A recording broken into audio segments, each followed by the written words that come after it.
You're listening to CRV Ambreed's Better Herd podcast, brought to you in partnership with the New Zealand Dairy Exporter.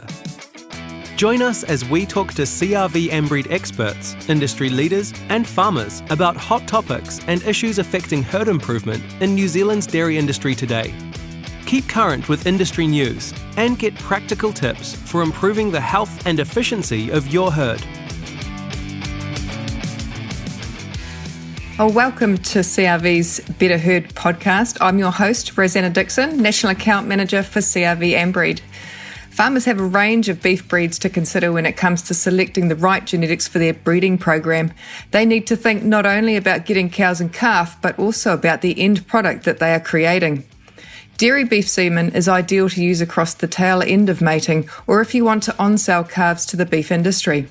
CRV has seen a real growth in interest in dairy beef over the last few seasons, and the company offers dairy beef sires that have been screened carefully for short gestation and good growth rates. These sires work well in both the dairy and dairy beef industries. Today we've brought together breeders of 3 different beef breeds.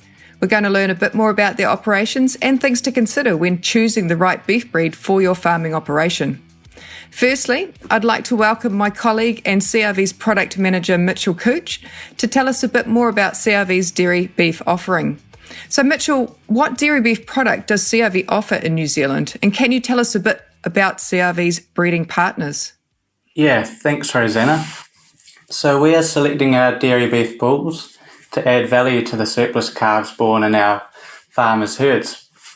And to do this, we're offering a wide range of dairy beef options, which we currently have 16 different breeds to choose from, depending on the key traits the farmer is looking for.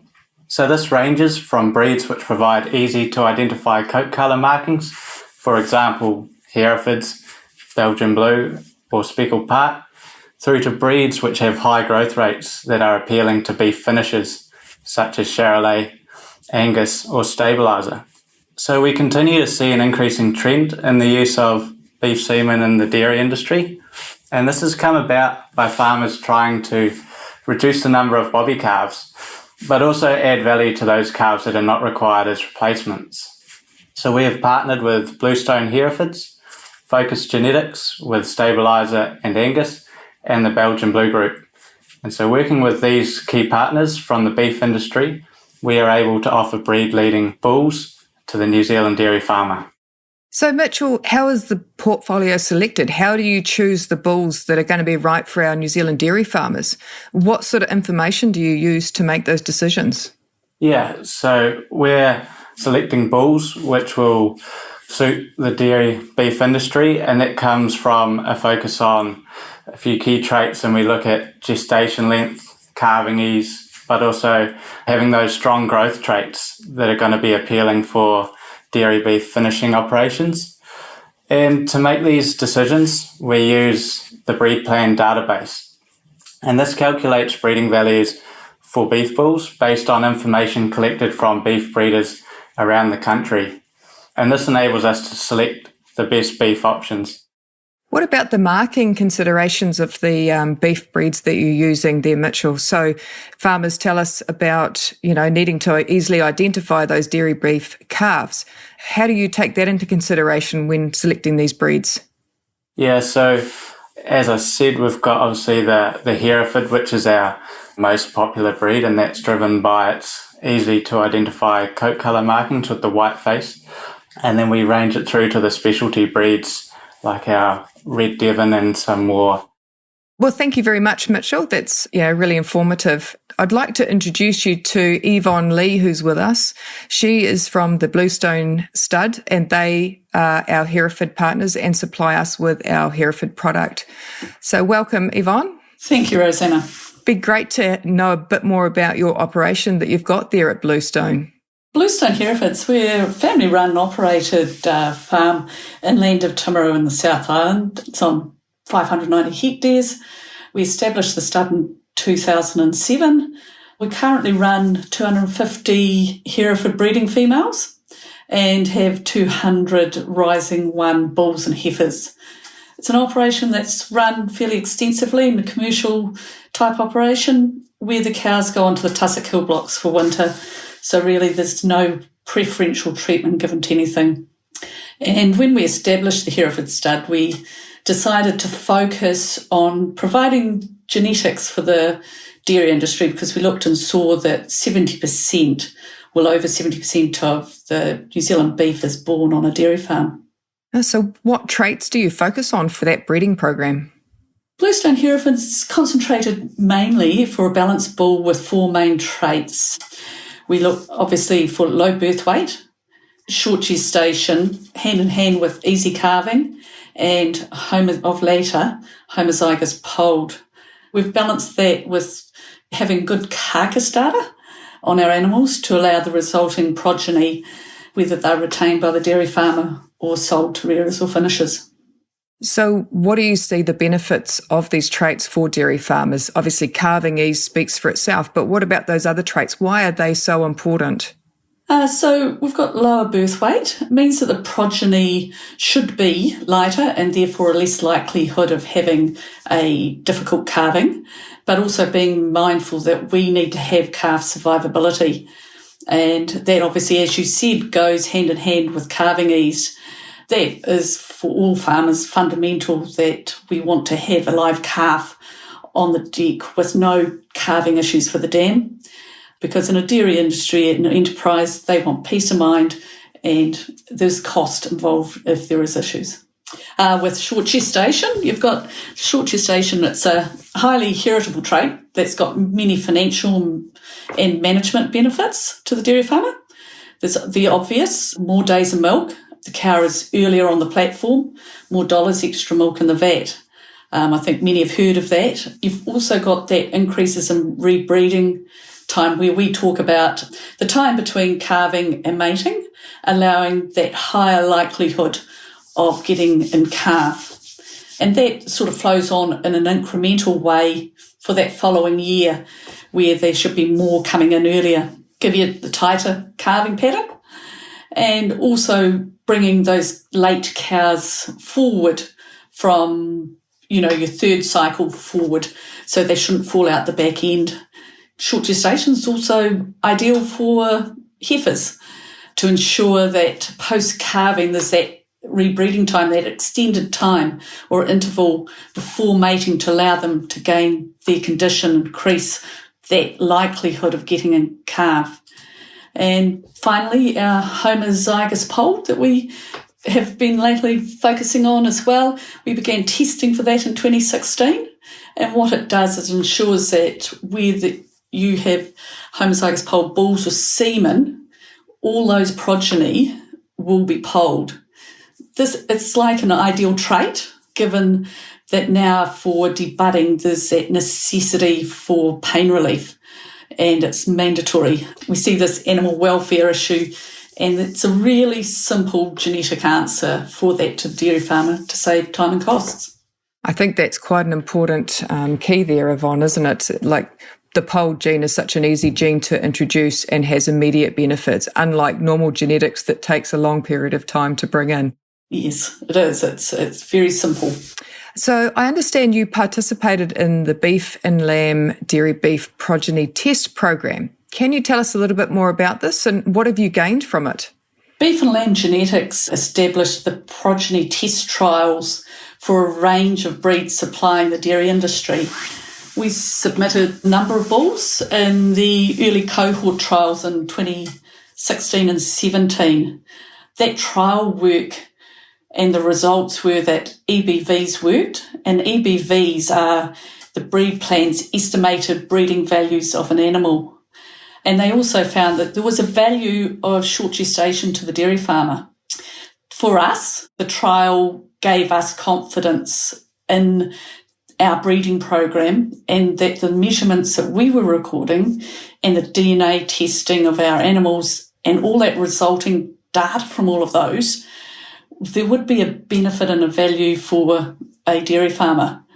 We currently AI over 60% of our females, which is quite a large number for beef herds. And given the high emphasis on short gestation that came from that trialling, it sort of allowed us to be confident in the reliability and accuracy of our data. So for any farmer that might be listening to this podcast and they're wondering what beef breed to use, like what's your advice that you would give them? For dairy farming, there's smaller family-owned to obviously your larger corporate farms. And we obviously believe that the Hereford genetics offer a great option. Herefords have that easily identifiable white face marker, which is such an easy management tool for all staff. It ensures that beef cross progeny doesn't end up on your dairy platform. The Hereford cross, has great saleability further down. They've got high value offspring, added value. And added in that, with the short gestation, you can see that Herefords have recorded over a large number of years and a large number of animals in New Zealand for the accuracy of that. But in saying that, dairy farming is based on sort of database decisions. And we sort of recommend that irrespective of which breed that anyone chooses, that you pick registered genetics for your beef, bull or semen, just as you analyse for your dairy semen. The value of the cows and heifers to a dairy farmer and the time it's taken for poor calving outcomes, it's not really, to us, we say it's not really worth playing Russian roulette by using unknown breeding bulls. So we always strongly suggest to use registered animals. That's great. Thank you very much, Yvonne. I'd like to also introduce Duncan Elliott, who works with us from a company called Focus Genetics, and they focus ironically, on Angus and Stabiliser. Now, Stabiliser is a relatively new breed to the market, which we're really excited to be involved with. So, Duncan, I was wondering if you could tell us a little bit about Focus Genetics. Okay, thank you, Rosanna. I really appreciate the opportunity to talk to you today. Look, just a quick background on Focus Genetics. We are New Zealand's largest independent red meat genetics company. Established in 2012, our primary role is to manage Pāmu livestock's breeding objectives right across the business. So that includes sheep, cattle and deer. We have a bunch of dedicated animal breeding scientists who work for us and I suppose apply the scientific discipline to a lot of our objective recording that we do. We run a chunk of proprietary breeds and unique genetics across our breeding program. We have, I suppose, scale which is pretty hard to replicate in the industry just by virtue of who we are and who we're wedded to. We also have offices not only here in New Zealand but also in Uruguay and the UK. So, we've got pretty good reach there.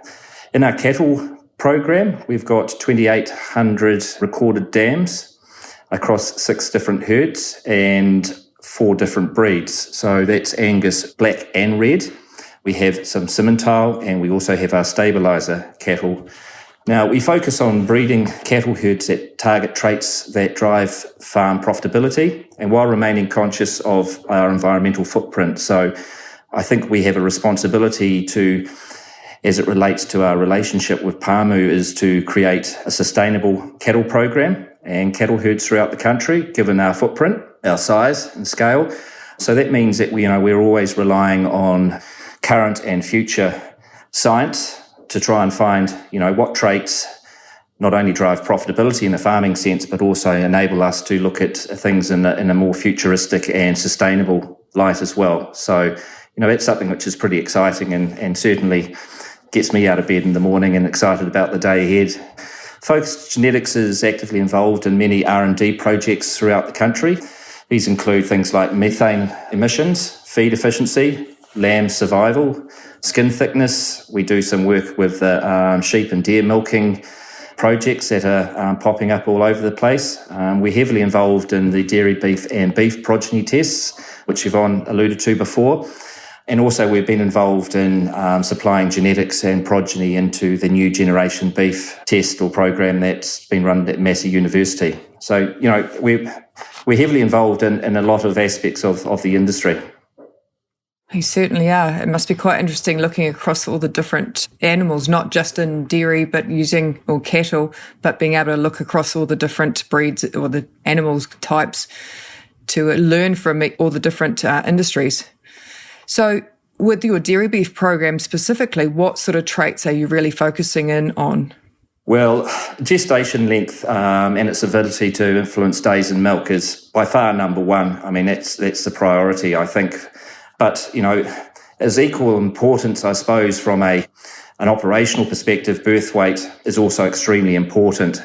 So what we try and do, though, on the back of that is we recognise the fact that that has significantly antagonistic to the growth aspect of that progeny, especially when you put it across a dairy cow as well. So we also focus on, I suppose, looking at how can we mitigate that negative impact of lower birth weight and I suppose effectively create a calf which grows quickly, finishes early and yields more meat. So that's another part of what we apply to our program in selecting dairy appropriate bulls or genetics. Colour marking obviously is a key consideration as well. We don't have the advantage of the Hereford, we recognise that, and I think there's a lot of work that we need to do continuing in that space, but given the fact that all our recorded animals have DNA profiles on them, we're looking at colour markers and we're continuing to trial across the various dairy breeds to see what the outcomes look like. But at this stage, from a stabiliser's perspective, we are getting block colours or predominantly either a red or a black animal or progeny out of a stabiliser cross animal. So, those are, I suppose, some of the key things we're looking at. We're also looking at eating quality as an added advantage on top of the yield. We are looking at not only the percentage of edible meat from a younger dairy beef carcass, but also can we get some of those fats like IMF in there and some of those key aspects of, I suppose, what improves eating quality.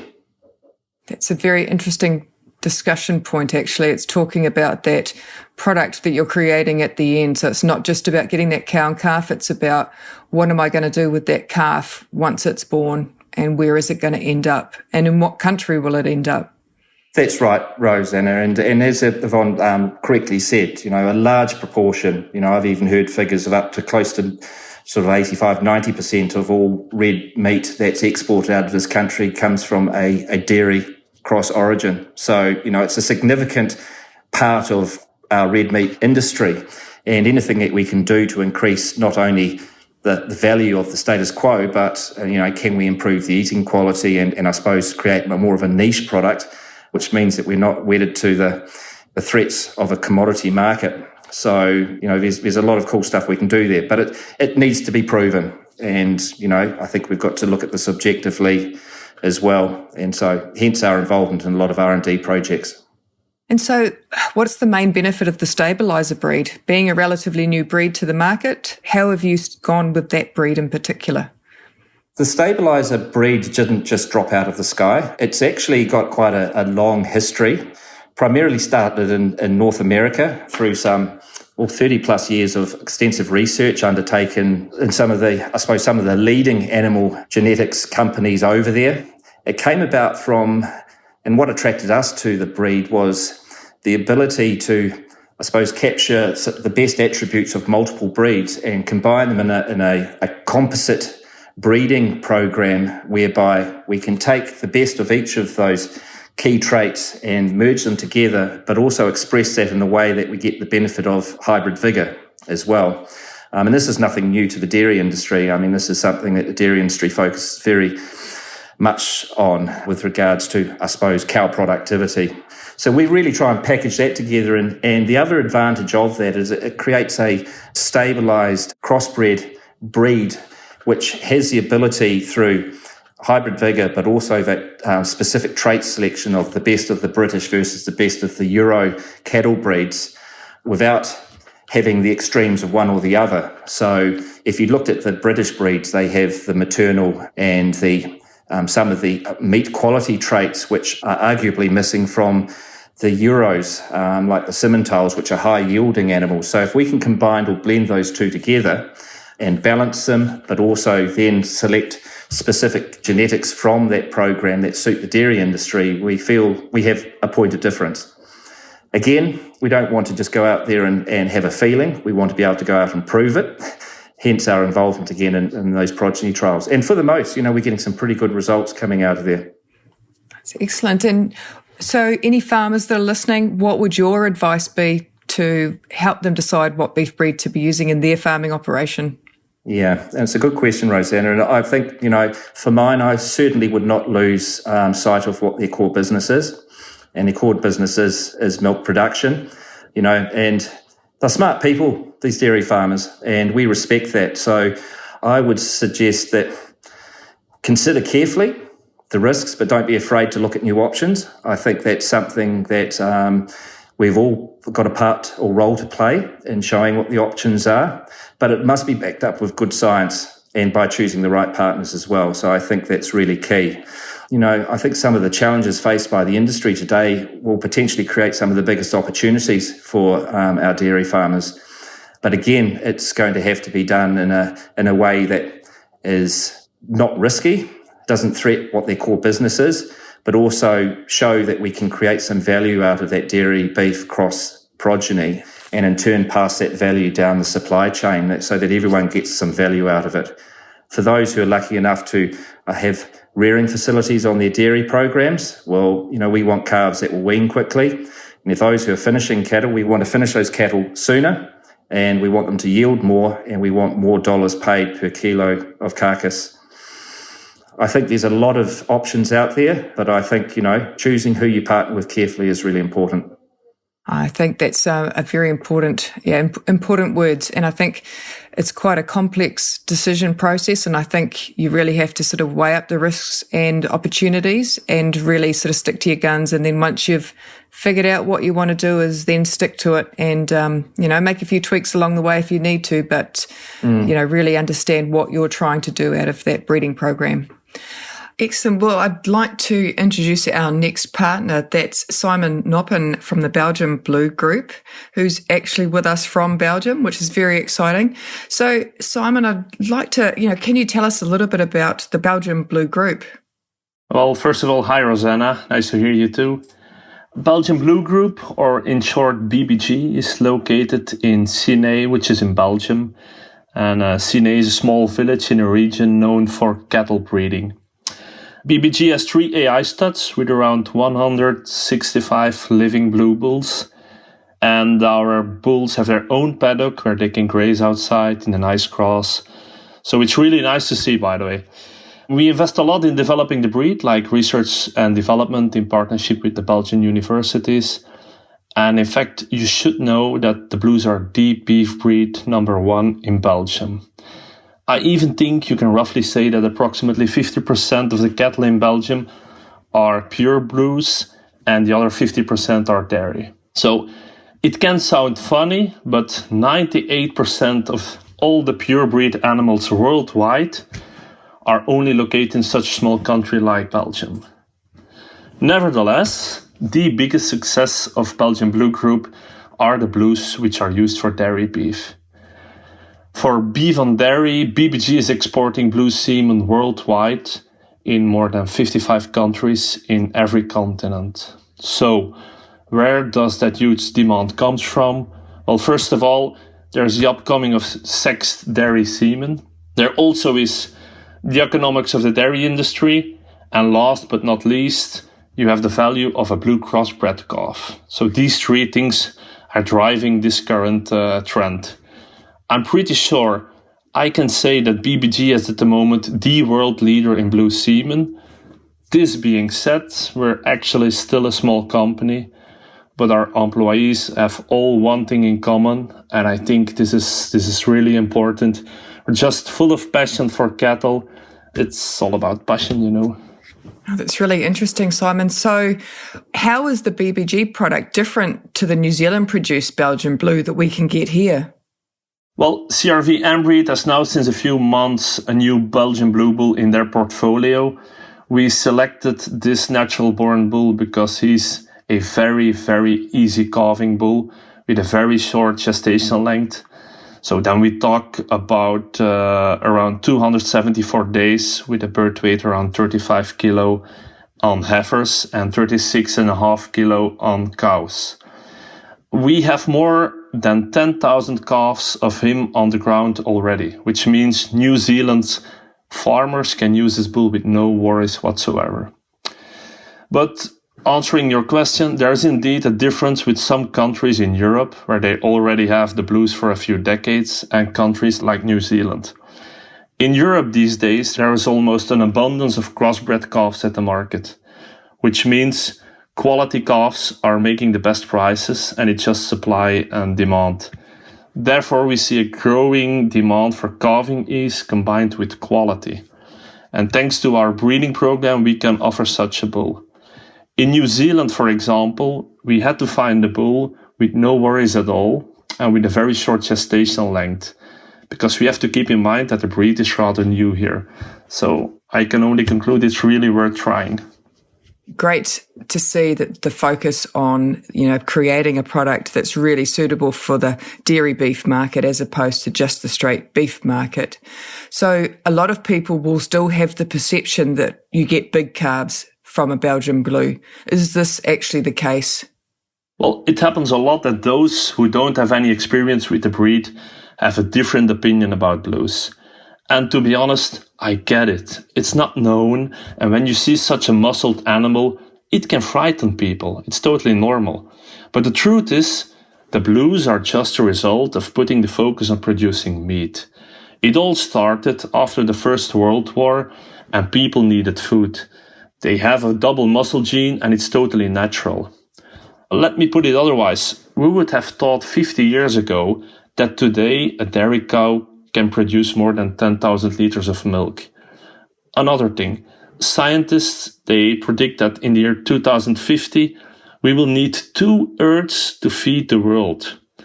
Then I am a strong believer that only more efficient ways of farming can help us to produce enough food for the whole world.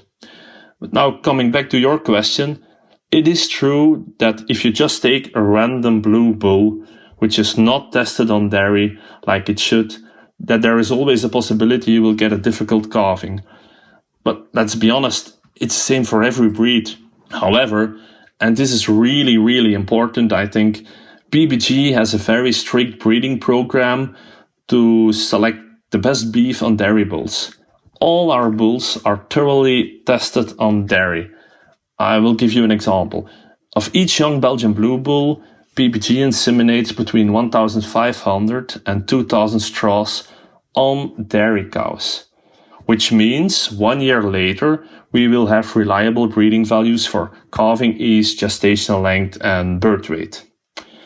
Our first priority, of course, is calving ease. And because we only sell the best of the best regarding that calving ease, you will have no calving issues whatsoever. I do want to add that the blues are being used on other local breeds too, everywhere in the world. Also breeds which carry also the double muscle gene, without any calving problems. Because the bulls we sell are bred and selected to easy calvings. That's really important, and a lot of people just don't know this.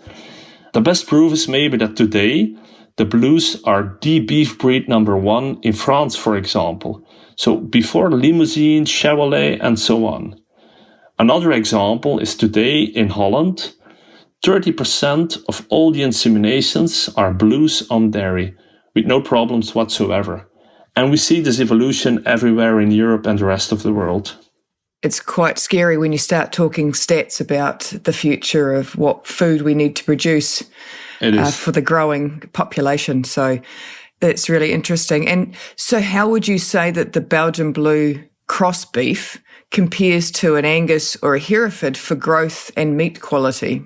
Well, I always say the Belgian Blue is to the meat what the Holstein is to dairy. First of all, a blue crossbred compared with crossbreds of other breeds will get more meat at the same duration of feeding. The feed conversion rate is systematically better with the Belgian Blues. They consume less and transform more efficiently. Second, those Blues crossbred calves are such an easy drinkers. It's really a pleasure to have them. But you asked about Angus and Hereford. Well, we have an Irish study done at the slaughterhouse at Anfield where they compared cross bulls at the same age. So all the animals were 26 months old and they had a Holstein dam. The blue crossbreds weighed significantly more than the Angus and Hereford crossbreds. And they found out the biggest difference was in the beef conformation, which seems obvious, and especially the carcass efficiency. So that is the reason why all fattening stations and slaughterhouses in Europe are so keen on the Belgian Blues. I think there's definitely be an interest in that value-added beef calf for us here in New Zealand as well, as we have to start thinking about other opportunities to grow our dairy operations. So with your focus on the dairy beef market, what is your breeding goal? Well, like I said before, our first priority, of course, is calving ease. And these selected bulls are the top of the cream for a very easy calving. And the main goal is a win-win for the cow and for the breeder, who will get more money of his calf. Second goal is gestation length. Every day shorter is a day of milk extra. Plus, short gestation goes hand in hand with a very smooth calving. Third, we have fertility. Fertile semen is one of our selection criteria. And then fourth, quality. I cannot emphasize this enough, but blues make a big difference with other breeds when it comes to growth and meat quality. It's all about numbers and daily gain. So today we have our testing system, and BBG just started with genomics in the blues too. And then something new in the pipeline, and I know I'm going maybe off topic now, but since 2 years we have polled blues too, and we are developing this more and more. In some countries, this polled team could be an extra argument for labor efficiency, avoiding costs and animal welfare. And I suppose my final words today are back to Mitchell. If farmers are looking for options and they're not quite sure which direction they want to choose, or if they'd like more information, who are they best to talk to about that? Yeah, so they should get in contact with our CRV field reps, and they'll be able to run them through the various options, the range of dairy beef options we have to offer, and that'll help them select the best beef breed which suits their breeding goal. Or they could visit our website, www.crvforall.co.nz, to learn more. I think that'll be the best shot. I'd like to thank you, Simon, for joining us from Belgium, and I'd like to thank all the other guests that we have with us today, Yvonne from Bluestone Hereford and Duncan from Focus Genetics, and not to forget my colleague Mitchell from CRV. So I'd like to thank you all today, and hopefully this has been of interest to our dairy farmers here in New Zealand. Thanks for listening to CRV Ambreed's Better Heard podcast. Read more about today's topic and our panel guests by visiting CRV Ambreed's website, www.crvforall, that's the number 4all.co.nz, or follow us on Facebook, Instagram or Twitter. Check out our upcoming topics and join us again soon for your Better Heard fix.